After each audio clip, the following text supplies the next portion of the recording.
A woman supporting Democrat Doug Jones reacts during an Electio Night watch party in Birmingham, Alabama.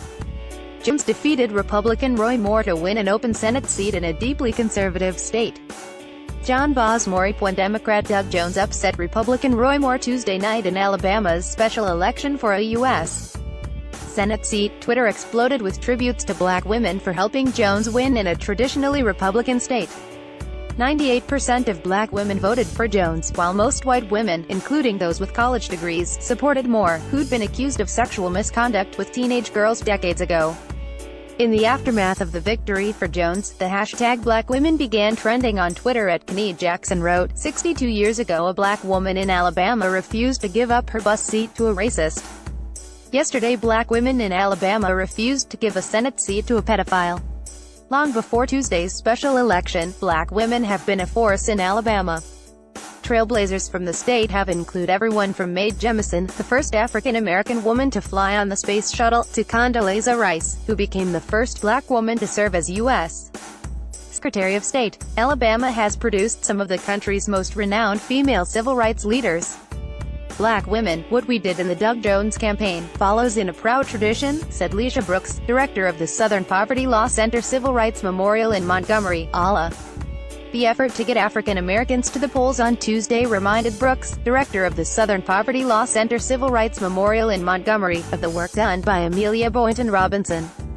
She was a civil rights activist in Alabama who led voting drives and became the first black woman in the state to run for Congress in 1964. Amelia Boynton is carried after being injured during a demonstration in Selma, Ala.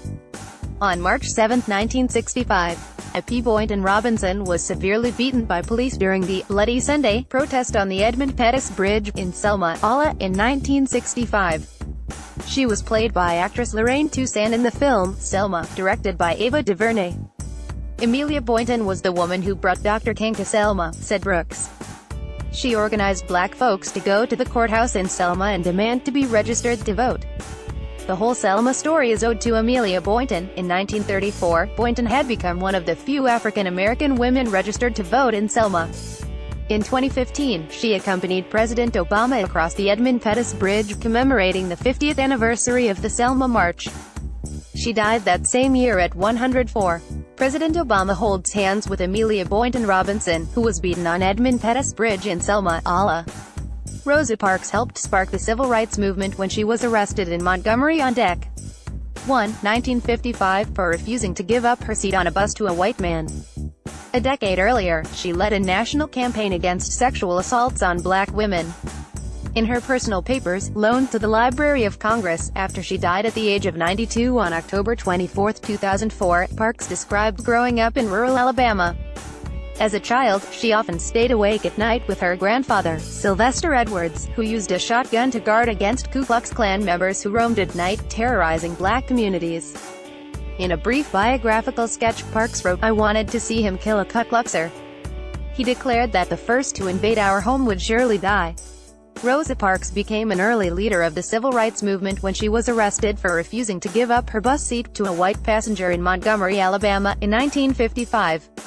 Black Power movement activist Angela Yvonne Davis grew up in Birmingham. When she was 5, white segregationists firebombed her neighbor's home. Bombing soon became such a constant that this section of Birmingham gained the nickname Dynamite Hill, according to the Encyclopedia of Alabama. In 1970, she was accused of kidnapping, murder and conspiracy in California, after a shootout at the Marin County Courthouse. For 14 months she was held without bail, according to a 1980 Washington Post article.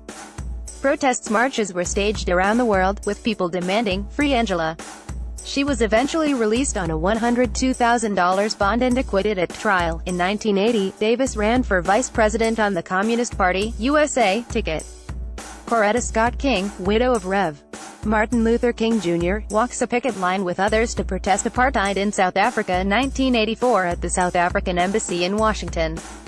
Charles Tasnadiap Coretta Scott King marched beside her husband, Martin Luther King Jr., during the civil rights movement, and endured the threats and abuse that came with demanding an end to segregation and racism.